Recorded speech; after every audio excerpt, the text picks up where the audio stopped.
네. 뭐 지금 이제 시간이 얼마 안 남은 상태에서 홍보 수단으로 안철수당이라고 하는 게 굉장히 유효했던 건 맞습니다. 하지만 민주국가에서 개인의 이름이 당에 들어간다라고 하는 거는 그 당이 개인 소유물이 된다는 거예요. 그리고 당이라고 하는 거는 정책과 대중의 그 어떤 그 민주성에 기반한 건데 정책은 보이지 않고 개인의 홍보 수단이나 이렇게 돼버린다면은 당연히 선관위가 이걸 인정할 수는 없는 거죠. 좀 그런 점에서 안철수당이라고 하는 발상 자체가 좀 뭐라 그럴까요? 격에 맞지 않았다. 그래서 좀 안철수 대표가 정도를 걷겠다고 했잖아요. 보수나 어떤 그 양 진영 논리에 휩싸이지 않겠다고 했다면 저는 정치도 당명도 그렇게 가야 된다고 봅니다. 그런 점에서 아쉬워할 게 아니라 오히려 안철수당이라는 이름 자체가 편법이었기 때문에 지금이라도 저는 정도로 가는 게 맞다고 봅니다. 불쏘시개 역할을 자임을 했는데 그렇다면 황교안 대표로서는 본인의 승리, 종로에서 승리도 중요하지만 자유한국당 입장에서는 보수통합이라는 큰 과제도 있고 그리고 이번 TK를 중심으로 한 선거판 전체 21대 총선의 새 인물, 새 구도로 물갈이를 하겠다라는 의지도 있기 때문에 과연 이 두 가지 큰 과제에 대해서 황 대표의 종로 출마 결단이 또 어떤 영향을 미칠지도 관심이 쏠리는 상황입니다. 여기에 대해서도 간략하게 한 말씀 듣고 싶습니다. 네, 뭐 그동안에 사실은 오너 리스크가 심각했습니다. 총선의 최대의 적은 이 공천 잡음이거든요. 그런데 당대표가 등 떠밀려서 종로 나가네 못 나가네 이게 한 달이었어요. 그러다 보니까 지금 한국당 내에 소위 말해서 영이 안 섰습니다. 중진들이 아니 당대표도 종로 안 나가는데 왜 우리가 TK 말고 다른 험지로 가야 되느냐 이렇게 노골적으로 반발했단 말이에요. 자, 그런 점에서 이번 종로 출마 결정은 늦었지만 어쨌든 당의 영을 살리는 데 있어서 하나의 분기점이 될 거다. 좀 그런 생각이 들고요. 그리고 이제 지금 아까 혁신과 통합으로 새로운 대한민국 정상화를 하겠다고 그랬는데 혁신은 과거에 그 소위 국정농단으로 탄핵받았던 새누리당과 한국당이 어떻게 달라졌는지를 보여줘야 됩니다. 인물로서 정책으로서 달라지는 걸 보여야 되는데 그것을 지금 가장 잘 보여줄 수 있는 게 지금의 그 소위 중도보수 통합이에요. 중도보수 통합에서 확장성을 가지면 저는 황교안 대표가 종로에서 굉장히 저는 선전할 수 있는 어떤 굉장히 큰 밑거름이 될 거라고 생각하거든요. 그런데 지금 과연 그 보수통합 논의가 확장성을 가질 수 있는 방향으로 가고 있느냐, 즉 혁신과 통합이라고 하는 그 대의에 맞게 가고 있느냐라고 보면 혁신과 통합이라기보다는 뭐라 그럴까요? 확장성보다는 오히려 좀 그 다시 확장성의 그런 폭도 좁고 그다음에 물갈이의 폭도 생각보다 많지 않고 좀 이러다 보니까 혁신과 통합이 과연 국민들한테도 안 먹히는데 종로에서 먹히겠느냐라고 하는 부분이요. 좀 이 부분 때문에 앞으로 혁신과 통합은 당 통합, 소위 중도 보수 통합에서 성공을 거둘 때 극대화될 수 있는 거지. 이거 만약에 실패하면 저는 뭐 황교안 대표의 종로 선거도 같이 어려워질 수밖에 없다. 그래서 통합 논의에 있어서 한국당의 자기 희생, 그다음에 물갈이 그리고 중도 확장성 이 부분이 저는 굉장히 중요한 앞으로의 변수가 될 거라고 봅니다. 당대표로서 황교안 대표의 이 선택이 결단이 늦어짐으로써 말씀하신 것처럼 제일 중요한 자유한국당 그리고 보수 야권 내의 인적 쇄신 그다음에 그동안의 반성 이런 거에 전혀 진행이 안 됐어요. 그리고 그 뭐 홍준표 전 대표, 김태호 전 지사 등등 보시는 것처럼 무슨 한강 벨트를 만든다는 구상, 뭐 선거 전략이었죠. 그런 것도 뭐 안 됐었고 험지 출마 이런 것도 안 됐었고 마지막으로 진짜 제일 중요한 보수 통합도 지금 뭐 일부 언론에서는 개문발차라고 표현을 합니다만은 저는 시동도 아직 안 걸린 것 같아요. 가지 못하고 있었던 게 제가 볼 때는 황교안 대표의 리더십 문제에서 다 걸려 있었던 건데 지금부터는 이제 이 문제가 해결이 됐다면 저는 이게 어느 정도 진척이 돼서 국민들한테 감동을 주고 아 이제 바뀌었구나 좀 할 수 있겠구나라는 기대감을 주느냐가 가장 중요한 핵심 포인트가 되지 않을까 이런 생각입니다. 네, 황교안 대표의 결단이 정치권에 이번 21대 총선에 몰고 올 여파 앞으로 또 어떻게 전개가 될지 너무나 큰 관심이 쏠립니다. 저희가 다음 주제로 좀 넘어가 보도록 하겠습니다. 오늘 오전에 문재인 대통령이 중국의 싱하이밍 주한중국 대사에게 신임장을 줬죠. 신임장을 제정하면서 특히 신종 코로나 바이러스와 관련된 중국과의 여러 가지 얘기들이 많이 있었기 때문에 많은 관심을 모았는데요. 일단은 그 자리에서 좋은 얘기들이 오고 갔습니다. 싱하이밍 대사가 불과 며칠 전에 이 관련해서 신임장 제정받기도 전에 기자회견을 하면서 또 눈길을 끌었었는데 중국 정부에 대한 지원을 더 적극적으로 하겠다라고 대통령이 얘기하면서 싱 대사는 큰 감동이다 또 이런 얘기를 했습니다. 일단은 외교적으로 표면적으로는 큰 무리가 없이 잘 한중 관계가 이어져 간다 이렇게 봐도 되겠습니까? 뭐 전염병뿐만이 아니고요. 지금 이제 경제적인 측면으로서도 세계 경제에 미치는 여파 그리고 우리나라 경제에 미치는 여파가 굉장히 클 것으로 지금 예상이 되고 있습니다. 네. 그러니까 전염병 확산을 막기 위해서는 시작된 중국에서 이것이 잡혀야지 우리도 어느 정도 이제 이 가닥을 잡을 수 있는 상황이 되는 거고 네. 또 이것이 오래 가게 되면 우리 경제에 치명타를 줄 수밖에 없어요. 네. 그러면은 이번 총선에서 문재인 정부가 굉장히 어려워질 수밖에 없는 상황이 될 겁니다. 좀 그런 측면에서 전염병에 대처하는 대통령의 메시지, 중국이 어려워질 때 우리가 같이 그걸 빨리 도와서 하겠다라고 하는 거는 저는 뭐 원론적인 차원에서 충분히 할 수 있는 얘기고 지금까지 사실은 우한 쪽 사람들만 지금 입국 금지잖아요. 네. 아직까지 지금 중국인들에 대한 전면적인 입국 금지를 하지 않고 있는 것도 사실은 어떤 이런 맥락이 있는 건데 네. 좀 뭐 그런 점에서 앞으로의 상황이 이제 좀 중요하다고 봅니다. 이것이 일반 중국 관광객 그러니까 우한을 경유하지 않는 일반 중국 관광객이 미확진 상태에서 우리나라에 입국을 했는데 만약에 이제 들어오고 난 이후에 확진이 됐다.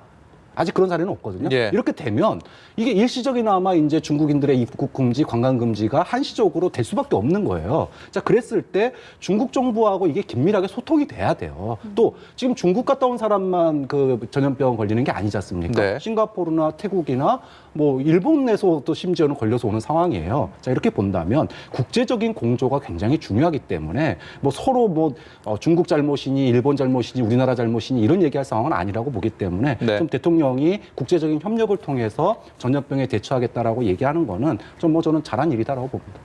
오늘은 뭐 신임장을 주는 자리니까 덕담 수준의 좋은 얘기가 오갈 수밖에 없었던 상황이었던 것 같고요. 거기서 뭐 깊은 얘기는 안 나왔을 텐데 다만 지금 오늘 그 신임장을 받은 주중 대사가 그 이전에 이미 우리 중국과의 관계에 있어서 좀 부정적인 평가를 좀 했었고 그 다음에 정부도 중국으로부터 들어오는 입국인에 대해서 약간 좀 늦은 듯한 그리고 좀 제한적인 이 입국 금지 정도 하는 것 가지고 오해를 충분히 살 수 있는 그런 발표들이 있었거든요. 예. 이런 거는 정부나 국가의 존립의 가장 기본적인 거는 국민의 생명과 안전이라는 것. 그리고 그거를 이미 기반으로 해서 그 이후에 관계가 안전되는 거니까 다시 한번 왜 일각에서 저런 비판이 있었던지에 대해서는 한번 곱씹어 볼 필요는 있다라는 생각입니다. 그러니까 정부 정책 같은 거를 발표할 때 좀 더 정확하게 해야 된다라는 말씀도 해주신 것 같은데 지금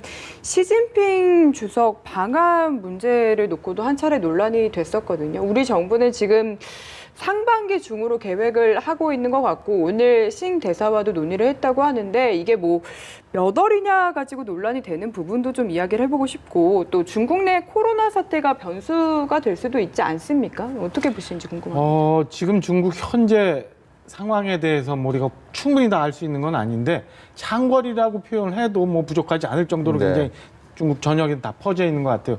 이게 이제 날씨가 어느 정도 좀 따뜻해지는 시기까지 좀 버텨줘야 되는데 상반기 중에 과연 시진핑 총리가 움직일 수 있는 그런 시간이 될까라는 생각이 하나 들고 지금 우한에서 있었던 초기 대응과 관련해서 중국 내의 움직임이나 이 여론도 사실은 심각한 수준인 것 같아요. 네. 그래서 시진핑에 대한 리더십까지도 조금 흔들린 상황이라 저희가 너무 급하게 상반기 중 이 방안에 대해서 너무 그 시기를 두고 압박을 하거나 아니면 요구를 하거나 거기에 큰 의미를 두거나 할 필요는 없지 않나라는 생각입니다.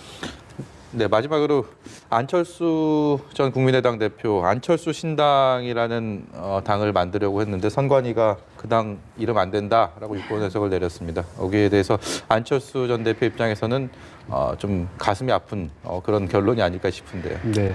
뭐 지금 이제 시간이 얼마 안 남은 상태에서 홍보 수단으로 안철수당이라고 하는 게 굉장히 유효했던 건 맞습니다. 하지만 민주국가에서 개인의 이름이 당에 들어간다라고 하는 거는 그 당이 개인 소유물이 된다는 거예요. 그리고 당이라고 하는 거는 정책과 대중의 그 어떤 그 민주성에 기반한 건데 정책은 보이지 않고 개인의 홍보 수단이나 이렇게 돼버린다면은 네. 당연히 선관위가 이걸 인정할 수는 없는 거죠. 좀 그런 점에서 안철수당이라고 하는 발상 자체가 좀 뭐라 그럴까요? 격에 맞지 않았다. 네. 그래서 좀 안철수 대표가 정도를 걷겠다고 했잖아요. 보수나 어떤 그 양 진영 논리에 휩싸이지 않겠다고 했다면 저는 정치도 당명도 그렇게 가야 된다고 봅니다. 그런 점에서 아쉬워할 게 아니라 오히려 안철수당이라는 이름 자체가 편법이었기 때문에 지금이라도 저는 정도로 가는 게 맞다고 봅니다. 네, 오늘 말씀 여기까지 듣도록 하겠습니다. 다른 주제 좀 다뤄볼게요. 안철수 신당 얘기 좀 하겠습니다. 자, 이게 신당이 만들려고 하는데 이름을 뭐 급해서 그랬을까요? 일단 안철수 신당으로 하기로 했잖아요. 근데 중앙선관위에서 이거 안 된다 이렇게 했습니다. 이 이름을 가지고 해서는 사전 선거 운동할 수도 있고요. 또 투표 현장에서 유권자들이 혼동을 줄 수 있다 이런 판단을 내린 것 같습니다. 일단 선관위 판단 어떻게 보십니까? 저 선관위의 판단이 일리가 있게 보여요. 그렇습니까? 안철수 신당 저도 굉장히 의아했어요. 신박연대는 있었죠. 그러니까 성 이니셜 따서 했던 이제 그런 정치 세력은 있었는데 정판이 있었는데 안철수 신당이다. 근데 이제 어쨌든 선관위가 헌법기관인데 헌법기관이 유권해서를 내렸기 때문에 우리는 그걸 존중할 수밖에 없어요. 저는 개인적으로는 안철수 신당이라는 게 그 정당이라는 것이 물론 안철수 이제 전 대표가 뭐 창업주고 가장 큰 영향력을 갖고 있는 거죠, 사실은. 그러니까 안철수 신당에서 안철수 빼면 그 정당은 존재하지 않죠. 그건 사실이지만 그 정당은 적어도 기본적으로는 정치적 의사를 같이 하는 사람들의 모임이거든요. 정권 획득이나 권력 획득을 목표로 해서. 근데 당 대표 이름만 앞에 내세운다면은 그게 과연 정당으로서 자연스러운가? 그 정당명의 정체성은 일단 반영되지 못한 상황 아니었습니까? 반영은 확실하게 된 거죠. 안철수라는 그런 확실한 브랜드가 들어왔으니까 그거를 그거만큼 더 등치시킬 수 있다는 거죠. 어떤 수 중도 있는 개혁 거죠. 예. 근데 사람들이 이제 안철수 신당으로 하면 이제 그 투표에서 그쪽을 지지한 유권자의 가장 확실한 그 메시지가 되는 거라서 그렇게 한 것 같아요. 의도는 충분히 알겠는데 예. 선거관리위원회에서는 그런 결정을 낼 수밖에 없었을 것 같다는 생각은 듭니다. 예.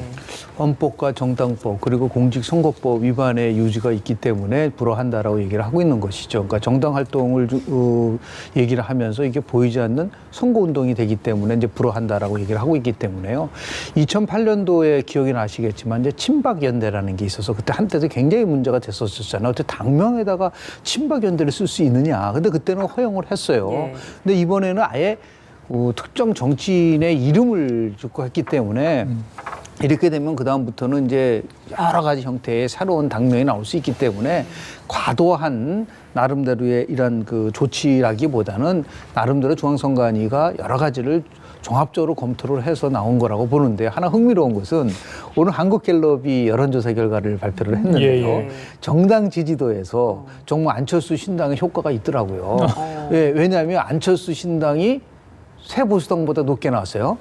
그만큼 이제 안철수 신당에 대한 부분들이 예. 나름대로의 이런 파괴력이 있기 때문에 그런 면에서 봤을 때 이제 안철수 신당 입장에서 봤을 때는 좀 아쉬움도 있지만 당명이 중요한 게 아니고 그 정당이 추구하는 가치가 무엇인가를 가지고 국민과 소통을 해야 되지 않겠는가라는 물론 굉장히 시간이 촉박하기 때문에 빨리 알리려고 하는 마음이 있지만 길게 호흡할 필요가 있어요. 그러니까 예를 들어서 새로운 정당이 지금까지 다른 정당의 모습으로 보이겠다라고 얘기한다면 거기에 걸맞는 정책과 공약과 비전을 가지고 국민들에게 가져갈 필요가 있는 것이지 단순하게 이름 당명을 가지고 가는 것에 대해서는 뭐 중앙선관위가 적절하게 해석을 하지 않았나 생각을 좀 합니다. 제가 거기 첨언할 게 하나 있는 게 요즘 신당 전성시대인 것 같아요. 통합신당, 뭐 안철수 신당, 이미 이전에 대한신당이 있고 통합신당이 또 나온다는 거 아닙니까? 호남을 기반으로 한 통합정당. 그건 또 어떻게 이름이 나올지 모르겠어요. 그럼 다 신당이면 대한민국 정당 정치는 이제 새롭게 시작하는 건지. 이게 왜냐하면 이제 특히 이번 선거를 앞두고 이 정당의 이 이합 집산이 유난히 심한 것 같아요. 항상 선거를 앞두고 또 전후에 특히 선거 전에 그렇죠. 뭐 정당의 분열, 탈당, 뭐 합당, 통합 이런 게 있어 왔어요. 예. 지금처럼 이렇게 뭐 이제 비례한국당이라는 것까지 나오고 이제 뭐 미래한국당이 됐습니다만 국민들이 볼 때는 이게 도대체 어떤 정당이 어떻게 분열되고 어떤 과정을 거쳐서 되는지 모르는, 그러다 보니까 자꾸 이제 자신들의 정치성을 드러내기 위해서 유권자에게 직접적으로 자극적으로 하려고 자꾸 이렇게 하는 것 같은데, 유권자들이 다 알아요. 이거 안철수 신당 아니라고 써도 이게 안철수 대표가 만든 정당인 걸 알 것이고, 또 이제 미래한국당 같은 경우 두 번째로 유치시킨다는 건데, 그 세 번째 칸 있으면 그건 뭐 한국당의 비례정당이 모릅니까? 너무 유권자들의 수준을 너무 낮게 보는 게 아닌지, 두 번째 칸에 위치하는 건 한국당의 정당이고 그렇지 않으면 정당이 아니고 그렇게 생각하는 거잖아요. 그런 걸 지금 지적 안 할 수가 없어요. 여담입니다만. 예. 예.